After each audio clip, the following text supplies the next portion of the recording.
کہ رضا کے ہے تو سب کا تو سب کو پالتا ہے کہ مٹی کی مورتی میں مٹی کی مورتی میں مٹی کی مورتی میں تو روح ڈالتا ہے اے میرے مولا مولا اے میرے اللہ اے میرے مولا مولا اے میرے اللہ۔ پھر کیوں نہ تیرا وصف و عنوان ہمارا توصیف بیاں کرتا ہے رحمان ہمارا۔ اب کوئی نبی آ نہیں سکتا ہے جہاں میں، اب کوئی نبی آ نہیں سکتا ہے جہاں میں، دیتا ہے گواہی یہی قرآن ہمارا، دیتا ہے گواہی یہی قرآن ہمارا۔ سنت پہ عمل کرنے کا ہے عزم مصمم، سنت پہ عمل کرنے کا ہے عزم مصمم۔ اے دشمنوں سن لو یہ ہے اعلان ہمارا، اور غفران کی بے چینی مٹا دیجئے یا رب، غفران کی بے چینی مٹا دیجئے یا رب۔ پورا ہو مدینے کا بھی ارمان ہمارا، پورا ہو مدینے کا بھی ارمان ہمارا۔ آئیے ناظرین، ہم ہمارے اسٹیج پر علماء کرام تشریف رکھتے ہیں، اور میں جہاں ایک طرف نظر ڈالتا ہوں پنڈال کی طرف، تو علماء کرام اور حفاظ کرام کی اکثریت ہی ہے۔ تو میں آپ کو بتلا دوں کہ علماء کرام کی قربانیاں صرف دین ہی کے بارے میں نہیں رہی، دین کے بارے میں وہ تو ٹھیک صرف دین ہی کے بارے میں نہیں رہی ہیں، علماء کرام کی قربانیاں ہندوستان پر بھی سب سے زیادہ رہی ہیں۔ میں آج یہ بات بتانے اس لیے جا رہا ہوں کہ لوگ علماء کرام کی قربانیوں کے کس طرح فراموش کر رہے ہیں۔ کتنی دور دراز سے علماء کرام ہمارے اور آپ کے درمیان آتے ہیں اور ہم کو دینی باتیں بتا کے چلے جاتے ہیں۔ دوستو میں آپ کو بتلا دوں، جو میں نے ابھی بتایا ہے کہ علماء کرام کی قربانیاں صرف دین کے بارے میں نہیں بلکہ ہندوستان پر بھی بہت ساری قربانیاں رہی ہیں۔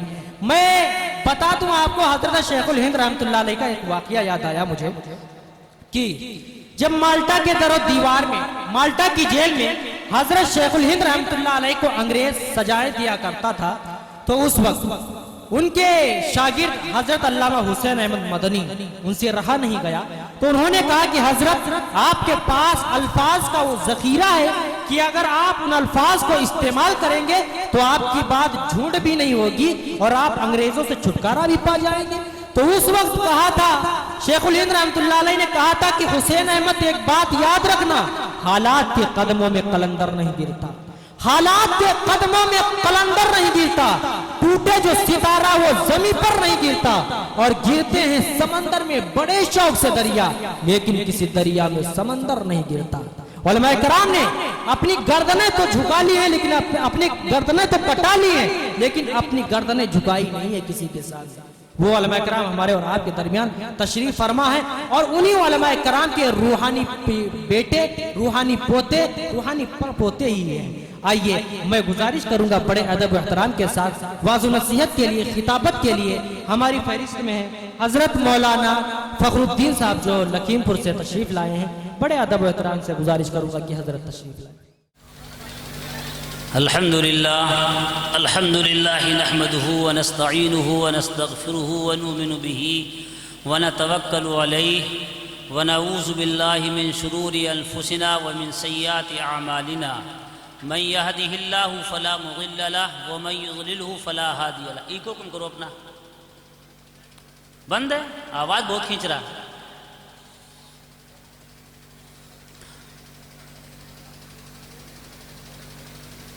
وأشهد أن لا إله إلا الله وحده لا شريك له ونشهد أن سيدنا وسندنا ومولانا محمدا عبده ورسوله۔ قال الله تبارك وتعالى في القرآن المجيد والفرقان الحميد: أعوذ بالله من الشيطان الرجيم، بسم الله الرحمن الرحيم، لقد كان لكم في رسول الله أسوة حسنة، صدق الله العلي العظيم۔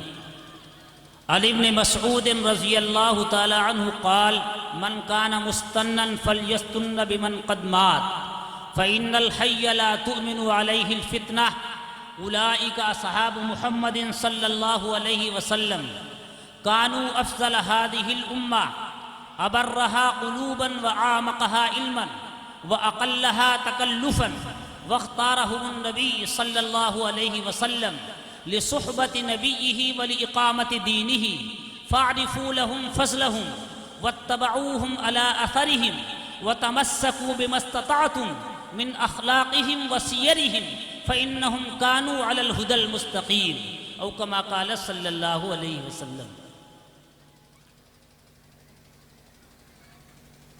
عرش و کرسی سے بالا ہے بام آپ کا، عرش و کرسی سے بالا ہے بام آپ کا، آگے اللہ ہی جانے مقام آپ کا، آپ کے ساتھ صدیق و فاروق ہیں، ہے وہ جنت جہاں ہے قیام آپ کا، آپ جیسا کوئی دو جہاں میں نہیں، اس زمین میں نہیں آسمان میں نہیں، آپ جیسا کوئی دو جہاں میں نہیں، اس زمین میں نہیں آسمان میں نہیں، آپ ہیں رونق بزم کون و مکان، آپ ہیں زینت محفل کل فکان، عرش سے فرش تک شرق سے غرب تک، عرش سے فرش تک شرق سے غرب تک نور پھیلا ہوا ہے تمام آپ کا، ناز کرتا ہوں اپنے مقدر پہ میں،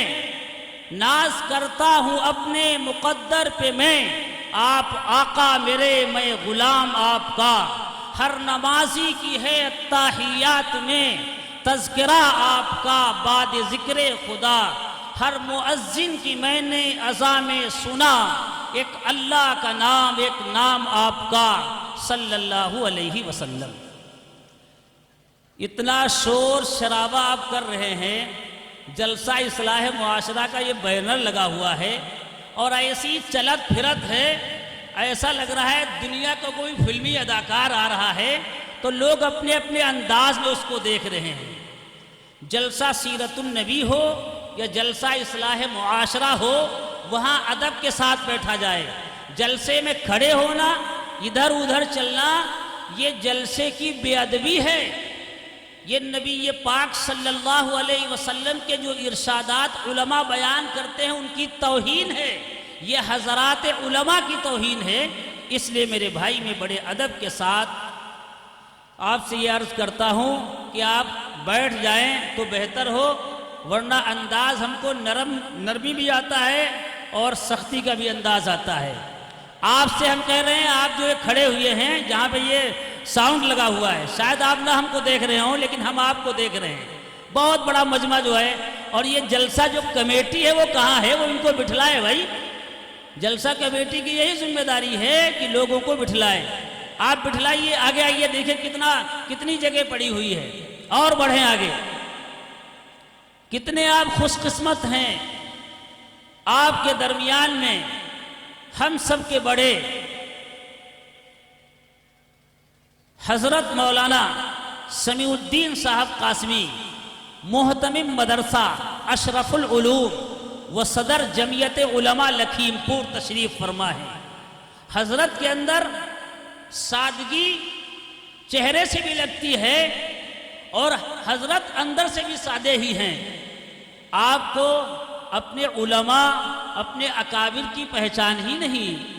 میرے بھائی، آپ کے سامنے آپ کے نمونے اسلاف ہوں، آپ کے سامنے آپ کے اکابر ہوں، آپ کے سامنے بزرگ ہوں اور آپ نے ان کو بلایا ہو تو یہ تو ایسا ہی ہوا جیسے آپ مہمان کو بلائیں گھر میں اور آپ گھر سے باہر چلے جائیں، اس مہمان کو کیسا لگے گا؟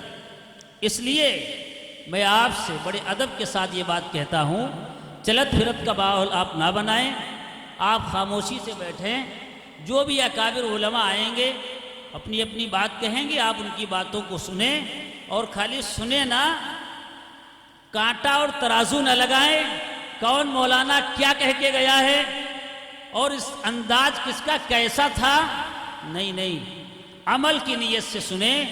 عمل کی نیت سے تھوڑی بات سننا کافی ہوا کرتا ہے، اور زیادہ بات سننا اور بے عمل کی نیت سے سننا، عمل کی نیت سے نہ سننا، وہ ایک رات نہیں، پوری زندگی اگر آپ سنیں تو اس سے کچھ نہیں ہونے والا ہے۔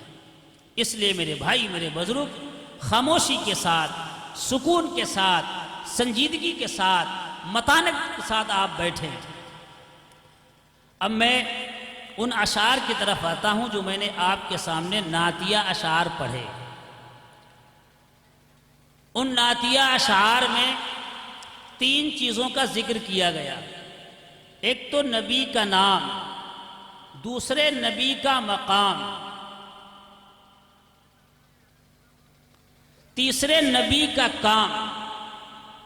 اب ظاہر سی بات ہے یہاں تو شاعر بھی بہت ہیں اور علماء سے زیادہ شاعر ہیں میری سمجھ سے، تو شاعر لوگ بھی ناراض ہو جائیں گے اگر ہم لمبی بات کریں، تو ہم تو بہت چھوٹی موٹی بات کریں گے آپ کے سامنے۔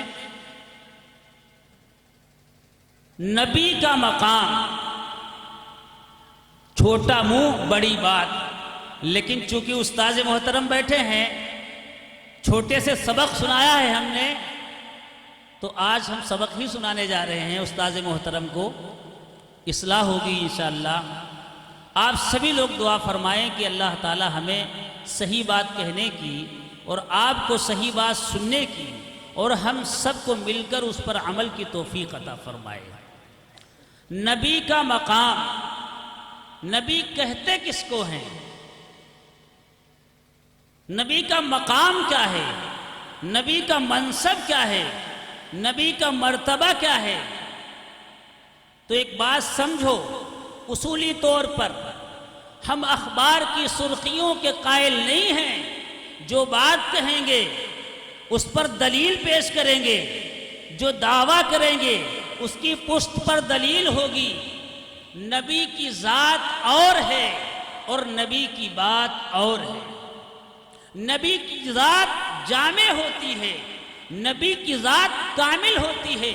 اللہ نبی کی ذات میں وہ چیزیں ودیت کرتا ہے، وہ چیزیں رکھتا ہے کہ غیر نبی میں وہ چیزیں آ ہی نہیں سکتی۔ تمام دنیا کے کتب، ابدال، شب بیدار، تہجد گزار، اولیاء، صحابہ، ازواج مطہرات، یہ سارے کے سارے لوگ سر پہ رکھنے کے قابل ہیں، لیکن جو چیز اللہ نے نبی کو دی ہے وہ کسی کو نہیں۔ عصمت نبی کا خاصہ ہے۔ نبی نبوت سے پہلے بھی معصوم ہوتا ہے اور نبوت کے بعد تو گناہ کا کوئی مطلب ہی نہیں ہوتا۔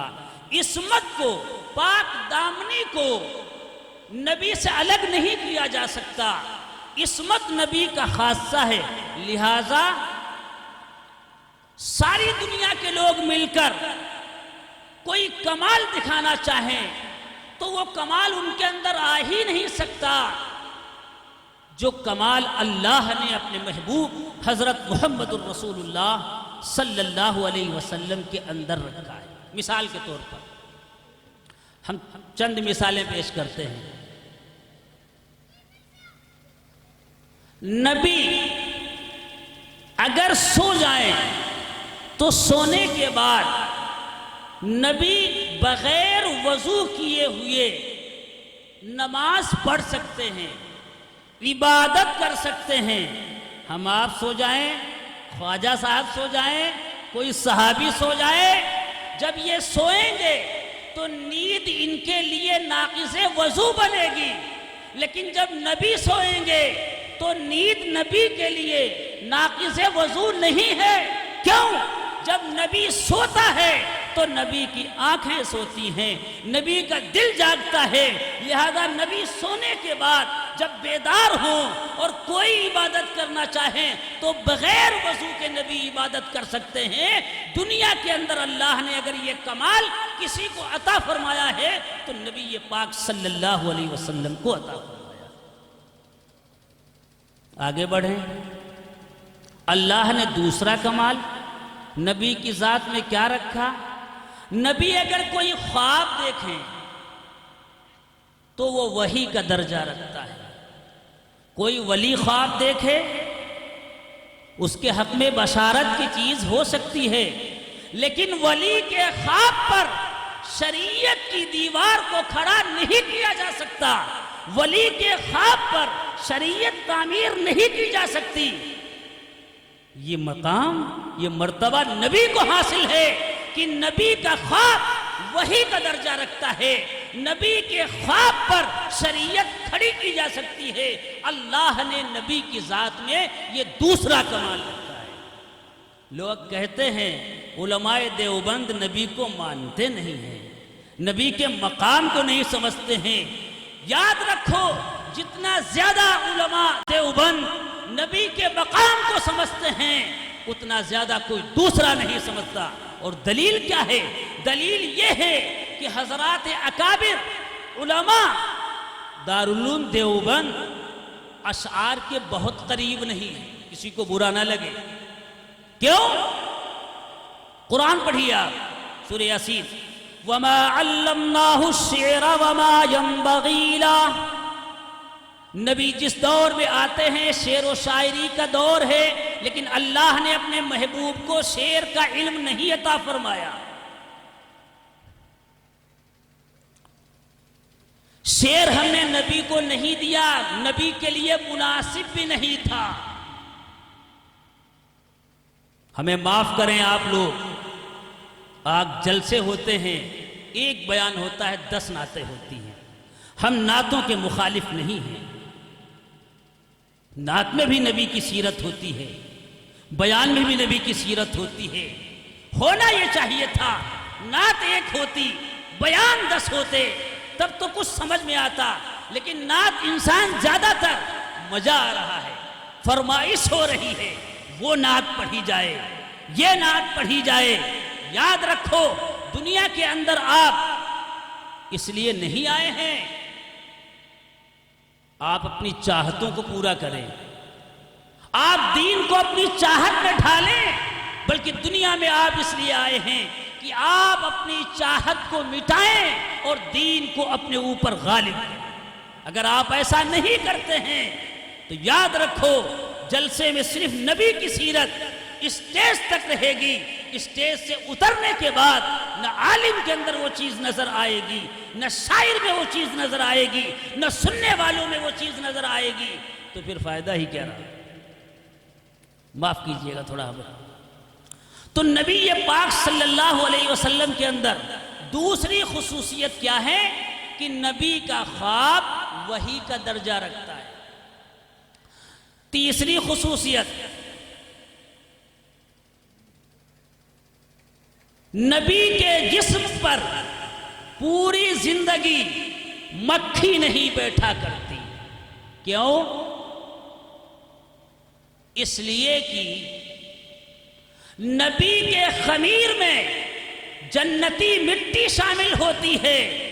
فرمایا ان اجساد الانبیاء خلقت من ارواح الجنہ، نبیوں کو جنتیوں کے خواص پر پیدا کیا جاتا ہے، اور جنت کی مٹی کا خاصہ خوشبودار ہونا ہے۔ اسی لیے نبی کے جسم سے نکلنے والا پسینہ مشک و عنبر سے زیادہ خوشبودار ہوا کرتا ہے، اور مکھی کو خوشبو سے اللہ واسطے بیر ہے، لہذا مکھی نبی کے جسم پر نہیں بیٹھتی۔ یہ نبی کی ذات میں تیسرا کمال، بے مثال اور لاجواب۔ اور چوتھا کمال، بہت مختصر بات ختم کر رہے ہیں، آپ زیادہ پریشان نہ ہو، آپ سے زیادہ ہم بیمار رہتے ہیں۔ چوتھا کمال نبی کی ذات میں، نبی کو پوری زندگی عمر بھر میں کبھی جمائی نہیں آتی۔ کیوں؟ بخاری میں روایت موجود، انما التثاؤب من الشیطان، جمائی شیطان کے اثر سے آتی ہے، نبی پر کبھی شیطان کا اثر نہیں ہوتا، لہذا نبی کو پوری زندگی جمائی نہیں آتی۔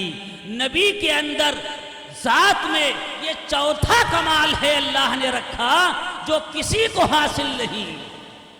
جب نبی کی ذات میں یہ کمال، تو نبی کی ذات سے نکلنے والے اعمال جو ہیں وہ بھی باکمال ہیں اور لاجواب ہیں، ان کی بھی کوئی مثال نہیں۔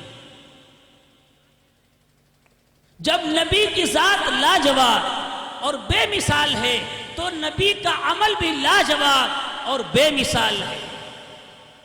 نبی کے ہاتھ میں کمال، میاں ہاتھ تو بہت دور کی بات، نبی کی انگلی میں کمال۔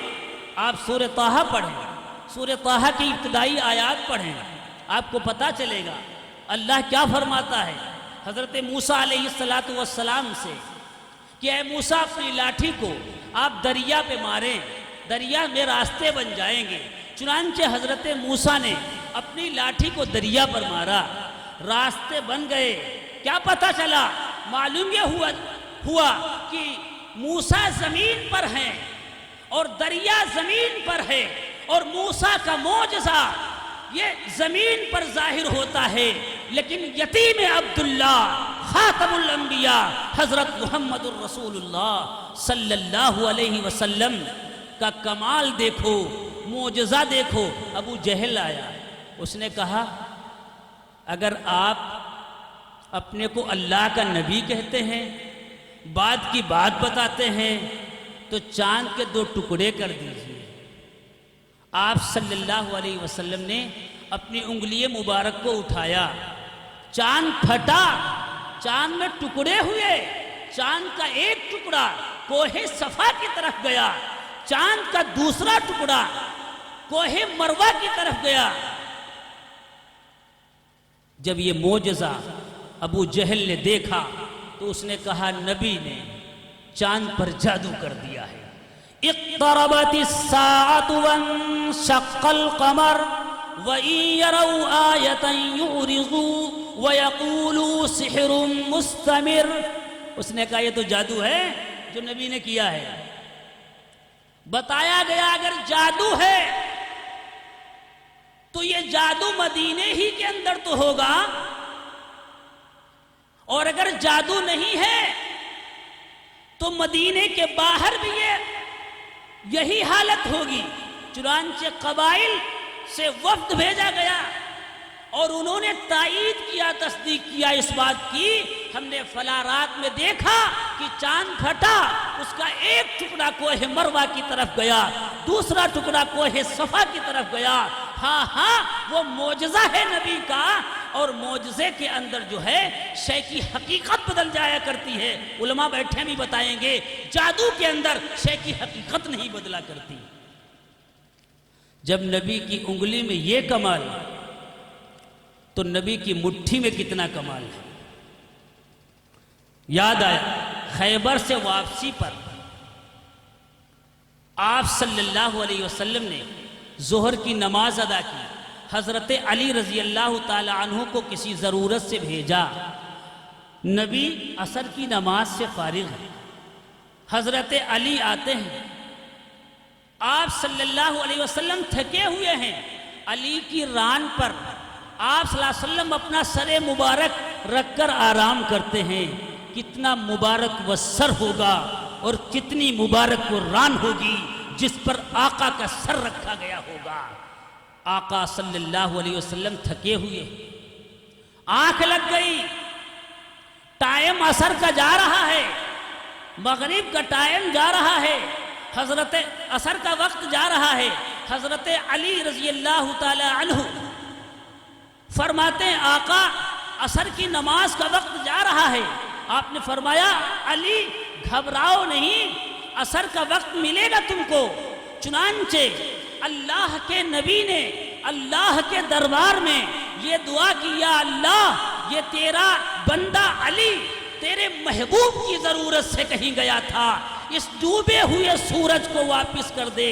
چنانچہ حضرت اسماء بنت امیس کہتی ہیں میں نے ڈوبا ہوا سورج واپس دیکھا، اور اس روایت کو امام طحاوی نے سند صحیح کے ساتھ نقل کیا ہے۔ کوئی جاہل آدمی اس روایت پر کوئی جاہل آدمی اس روایت کو جھٹلا نہیں سکتا۔ عظیم محدث روایت کے اوپر اپنا اعتماد ظاہر کرتا ہے۔ انگلی سے اشارہ کیا، چاند 2 ٹکڑے ہوا، انگلی سے اشارہ کیا، ڈوبا ہوا سورج واپس آیا۔ آپ بھی اشارہ کر کے دیکھ لو۔ نبی کی پوری زندگی نبی کے واسطے نمونہ اور نبی کی کچھ زندگی امت کے لیے واسطہ، امت کے لیے نمونہ۔ نبی 11 نکاح کر سکتے ہیں، آپ نہیں کر سکتے۔ نبی کی ساری زندگی نبی کے واسطے نمونہ، اور نبی کی کچھ زندگی امت کے لیے نمونہ۔ آگے بڑھیں۔ ابو جہل آیا، اس نے یہ کہا کنکریاں لے کر آئے، مٹھی میں کنکریاں ہیں۔ اس نے یہ کہا اے محمد یہ بتاؤ میری مٹھی میں کیا ہے؟ نبی پاک صلی اللہ علیہ وسلم نے فرمایا اے ابو جہل میں یہ بتاؤں کہ تیری مٹھی میں کیا ہے، یا وہ چیز بتائے جو تیری مٹھی میں ہے؟ ابو جہل نے کہا کیا ایسا بھی ہو سکتا ہے؟ کیا ایسا بھی ہو سکتا ہے؟ آپ نے فرمایا ہاں۔ اتنے میں ابو جہل کی مٹھی میں بند وہ 6 کنکریاں کلمہ پڑھتی ہیں، اشہد ان لا الہ الا اللہ واشہد ان محمدًا عبدہ ورسولہ۔ ابو جہل نے ان کنکریوں کو زمین پر پٹخ دیا، اس نے کہا محمد نے کنکریوں پر جادو کر دیا ہے۔ اصل میں ایسا ہے جس کو بخار ہوتا ہے اس کو کھانا کڑوا نظر آتا ہے۔ وہ کنکریاں نبی کی رسالت کی اور نبی کی جو ہے نبوت کی گواہی دے رہی ہیں، لیکن ابو جہل کو ایمان نہ ملنا تھا، نہ ملا۔ کنکریوں نے کلمہ پڑھ لیا، اشہد ان لا الہ الا اللہ واشہد ان محمدًا عبدہ ورسولہ۔ آپ بھی کلمہ پڑھتے ہیں لیکن آپ نکاح میں پڑھتے ہیں، نکاح سے پہلے نہیں پڑھتے۔ کہتے ہیں جب نکاح ہوگا تب پڑھیں گے۔ یہ کلمہ نکاح کے وقت پڑھنے کے لیے نہیں ہے، یہ کلمہ ہر وقت پڑھنے کے لیے ہے۔ اس کلمے کے ذریعے سے اللہ کو یاد کرو، اس کلمے کے ذریعے سے رسول اللہ صلی اللہ علیہ وسلم کی محبت میں اضافہ پیدا کرو۔ میرے بھائی آقا کھڑے ہیں، ایک دیہاتی نظر آیا، اس کو آپ نے بلایا، فرمایا ادھر آؤ مجھ سے خیر کی بات لے کر جاؤ۔ وہ جب دیہاتی قریب آیا تو اس نے کہا کیا خیر کی بات ہے؟ آپ صلی اللہ علیہ وسلم نے فرمایا تم یہ کہو تشہد ان لا الہ الا اللہ وتشہد ان محمدًا عبدہ ورسولہ۔